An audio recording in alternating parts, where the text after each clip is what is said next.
Welcome everyone, good morning, Radhe Radhe. चल रहे पद तो गा रहे आइए आज के ठाकुर जी प्रवचन में बैठे देखते सुन हैं रहे। प्रेमानंद महाराज ये हमें क्या बताते भगवत हैं। मार्ग है, प्रेमियों का मार्ग है। इसमें अलग दैन्य भाव होकर पद गायन कर रहे हैं और एकदम अपने को नीच समझ करके प्रभु की सेवा में लगे। बड़ी कृपा है जो हमसे सेवा करवा रहे हैं, नहीं तो पापाचरण भी तो शरीर से हो सकते।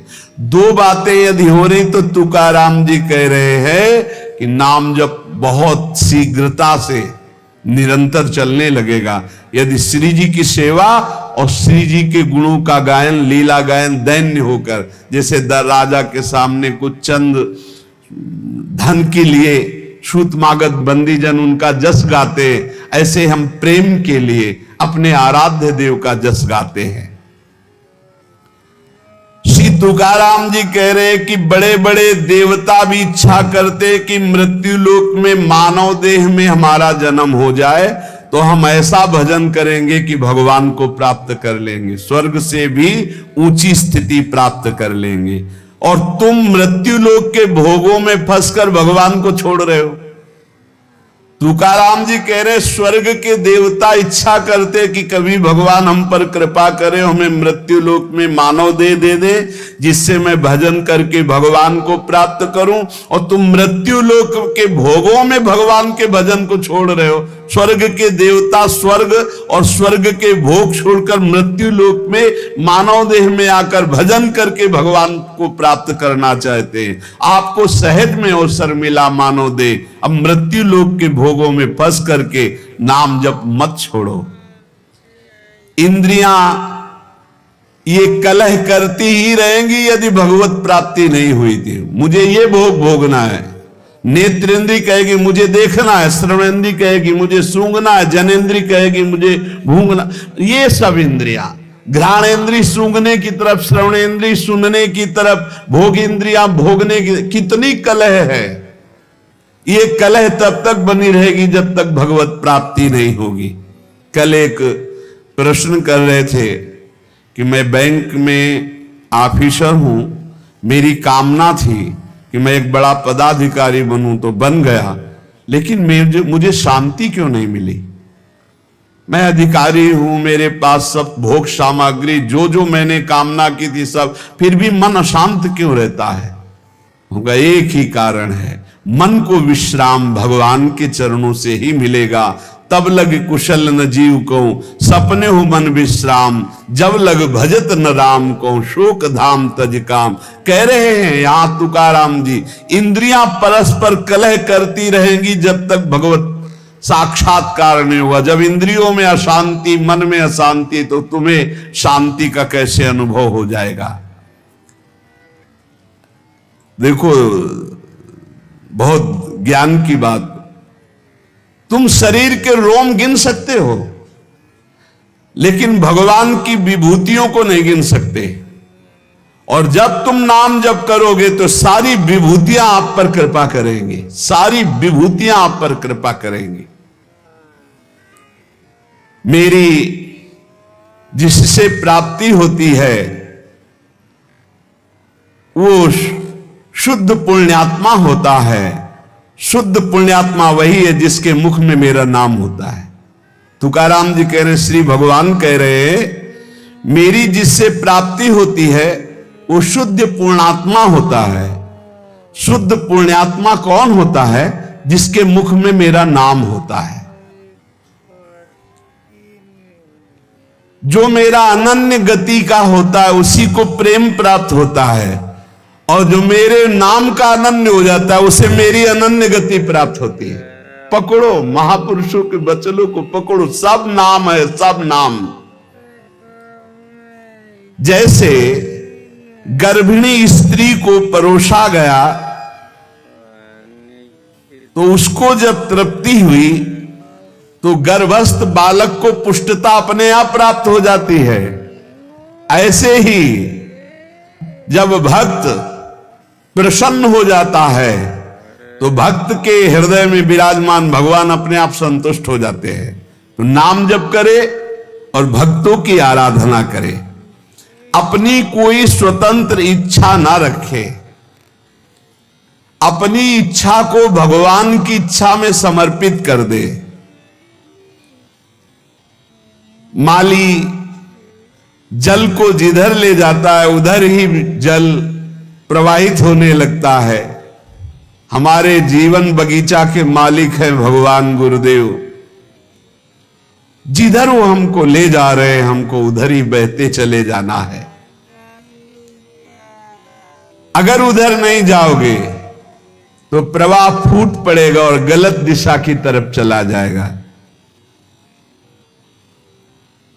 तुकाराम जी कह रहे हैं मधुर और विशद आनंद देने वाला भगवान का नाम है। देखो, जल में भेद नहीं होता, जल सब में गिरता है, लेकिन अपने भावानुसार उसका स्वरूप अलग हो जाता है। जल तो ईख में भी गिरता है तो वही जल मधुर गन्ने का रस बन जाता है, और जल धतूर में भी गिरता है जिससे उसका फल पुष्ट होता है, वो जहर बन जाता है। जल केले में गिरता है जिससे कपूर बन जाता है। जल सीपी में गिरता है तो मोती बन जाता है। जल तो समान भाव से बरसता है, लेकिन अधिकारानुसार उसका फल अलग अलग हो जाता है।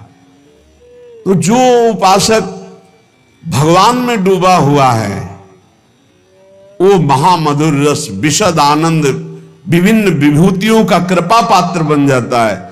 और जो भगवान से विमुख है तो कृपा उनको भी की मानव दे दिया है, पापाचरण करके अपने जहर जैसा जीवन बना लेते हैं, अशांति में जीवन बना लेते हैं। चित्त मगन होकर के जब नाम गुणगान करता है, जब वाणी कंठ अवरुद्ध होने लगता है, शरीर में रोमांच हो जाता है, आंखें अधकुली और अश्रु वर्षा होने लगती है, शरीर में आनंद की लहर तरंगायमान होकर कंपायमान शरीर को कर देती है, ऐसा जब सुख प्रकट होता है तो जीव की जीव दशा नष्ट हो जाती है और वो भगवत स्वरूप हो जाता है। बनावटी नहीं, स्वाभाविक ये स्थिति। जब नाम गुण कीर्तन करते हुए ऐसी मस्ती छाती है, आपाद मस्तक, शरीर के चरण से लेकर मस्तक तक रोमांच हो गया, आंखें अधखुली हैं, चेष्टा रहित है, आनंद जल अश्रु रूप में बरस रहा है, और ऐसी लहर आनंद की उठ रही कि शरीर कंपायमान हो रहा है। महासुख अलौकिक रस जब प्रकट होता है ऐसा, तो जीव की जीव दशा नष्ट हो जाती है और अपने स्वरूप में स्थित हो जाता है।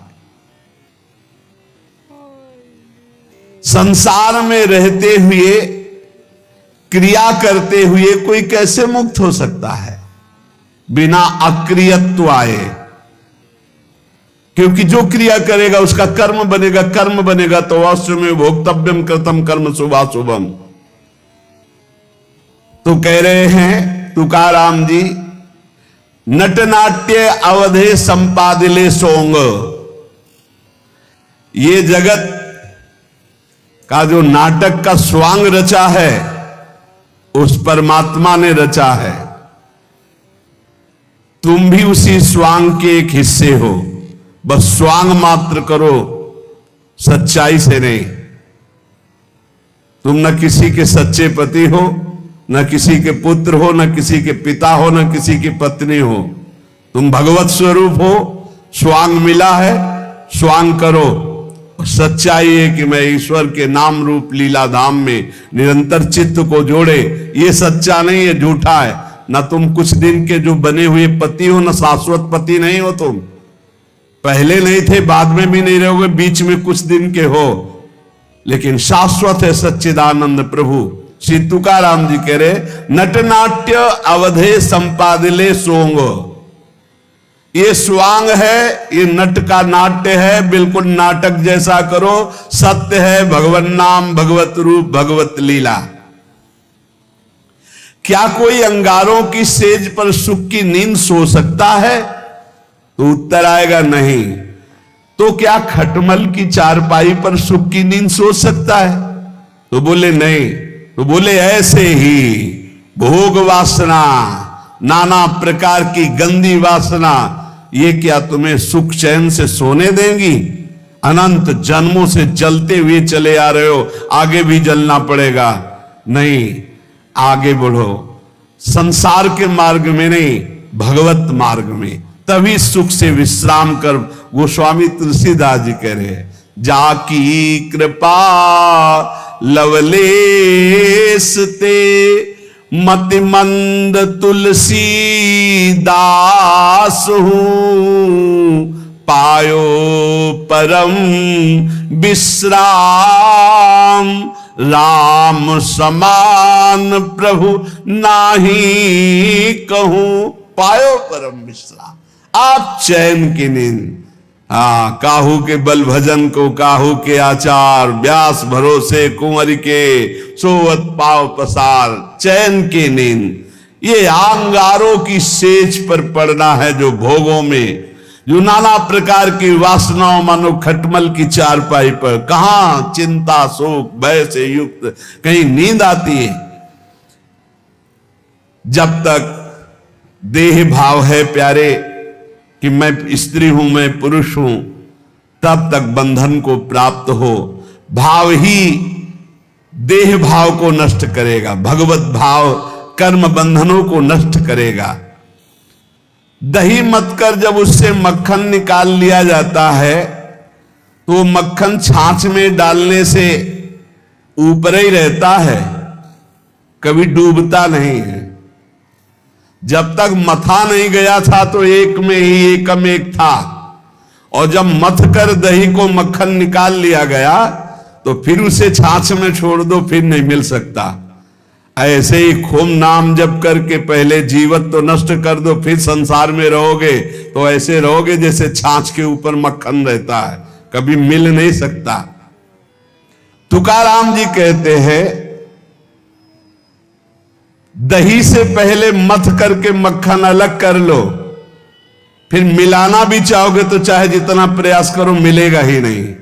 ऐसे ही एक बार तुम देह भाव से अलग हो, नाम जप करके ऐसा ज्ञान प्राप्त करो, फिर संसार में तुम्हें कोई नहीं बांध सकता।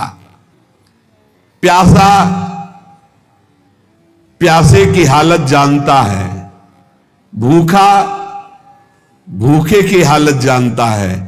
ऐसे ही भगवत मार्ग का पथिक, केवल भगवत मार्ग के पथिक ही भगवत मार्ग के पथिक को जानते हैं, दूसरे नहीं जान सकते। दूसरों को तो आश्चर्य लगता है, ऐसा कैसे हो सकता है कि घर में खाने को नहीं, हर कष्ट हर, और वो खूब नाच नाच करके नाम कीर्तन कर रहे हैं। ऐसा कैसे हो सकता है कि घर में इकलौते पुत्र का 100 पड़ा हुआ है और वो नाम कीर्तन कर रहे हैं? ऐसा कैसे हो सकता है कि क्षण क्षण पर कष्ट दिया जा रहा है और वो हरि हरि हरि मेरा हरि, ऐसा कैसे हो सकता है? प्रहलाद जी, ऐसा कैसे हो सकता है? 22 बाजारों में मार कोड़े खाल खींच ली गई, फिर भी ना तो भक्ति में फर्क पड़ा ना भक्त में फर्क पड़ा। वैसे ही भक्ति, वैसे ही मुख प्रसन्न, कैसा कैसे हो सकता है? ये बात जैसे प्यासे को प्यासा जानता है, भूखे को भूखा जानता है, ऐसे ही भगवान के भक्त को सिर्फ भगवान का भक्त जानता है। ये विषयी सांसारिक प्रापंचिक लोग उसे नहीं जान सकते। तुकाराम जी कहते हैं, माया योग से जीव दुर्दशा को प्राप्त हो रहा है और भक्ति योग से महासुख को भोगेगा। इसलिए माया योग से हटो और भक्ति योग को प्राप्त करो। अनित्य मसुखम लोको मिमम प्राप्य भजस्व माम। ये संसार के नाशवान सुख भोगों से मन को हटाओ। लोक के भोग तुम्हें दुर्गति को प्राप्त करा देंगे। प्राप्य भजस्व माम, मुझे भजो। भगवान कह रहे मेरा स्मरण करो।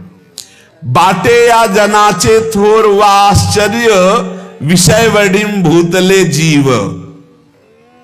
तुकाराम जी कह रहे हैं कि जीव भोगों में फंसकर समय को नष्ट कर रहा है। वो समझ रहा है बड़ा अच्छा समय व्यतीत हो रहा है, लेकिन आगे भयानक दुख आने वाला है, फिर मृत्यु होगी, फिर अन्य योनियों में जाओगे। इसलिए भजन कर लो। पैसा के बल से, भोगों के बल से, पद के बल से तुम काल से नहीं बच सकते। उन्मत्त मत हो, भजन कर लो। तुकाराम जी कह रहे बड़ी दया आ रही ऐसे जीवों पर जो भोगों के बल से, धन के बल से अपने जीवन को नष्ट कर रहे हैं कि समय बढ़िया जा रहा है बड़ी मौज मस्ती से, लेकिन वो आगामी दुख को नहीं देख पा रहे हैं। अरे ये मुझे ना भजे ऐसा कौन सा बल है इनको मिल गया कि ये निश्चिंत होकर भोगों में पड़े हुए भगवान को भी दया आती है कि ये जीव कैसा भूला हुआ है। इनमें कौन सा ऐसा दम है जो अंत काल में तुम्हें काल से बचा सकता है। रुपया में, पत्नी में, पुत्र में, पति में, परिवार में, धन में, किसमें ऐसा बल है जो तुम्हें मृत्यु से बचा सके। जब मृत्यु से नहीं बचोगे तो फिर अगला जन्म होगा, फिर उस योनि में नया। ये कब तक चलता रहेगा? क्या यमदूतों से तुम्हें ये रुपया पैसा बचा लेगा? क्या यमदूतों के दंड से तुम्हें ये नाना प्रकार के शरीर संबंधी लोग बचा लेंगे? नहीं। तो विद्या बचा लेगी, वयस्क बचा लेगी, प्राणियों का रिश्ता नाता तुम्हें बचा लेगा। अरे अब होश में हो जाओ।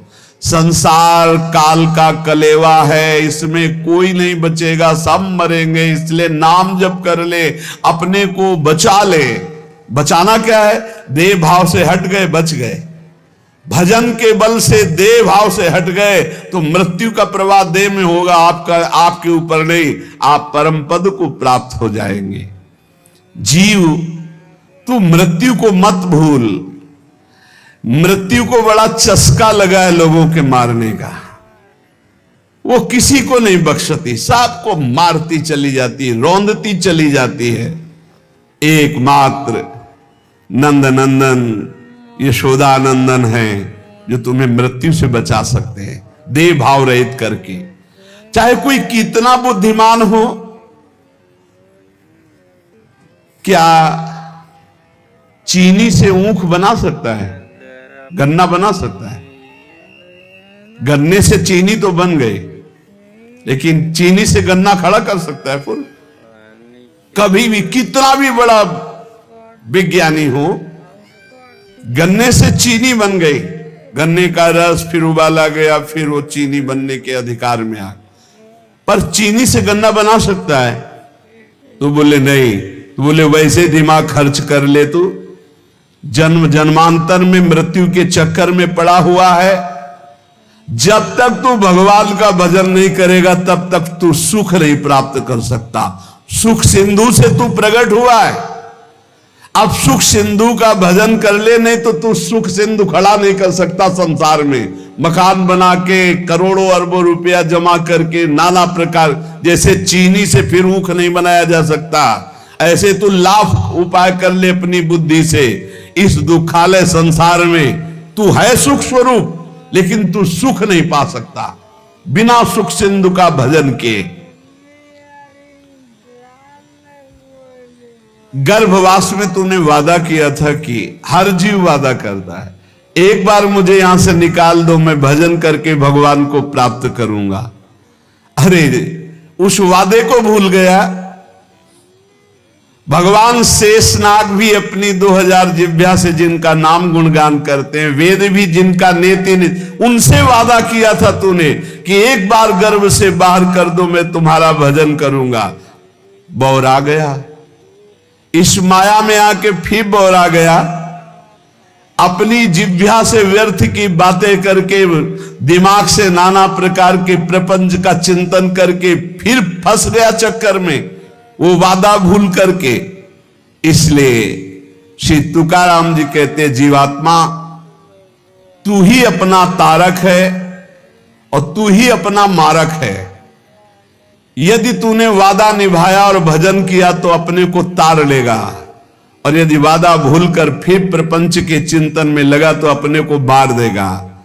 तू अपना उद्धारक बन रे जीव, तू मुक्त है, मुक्त हो जा।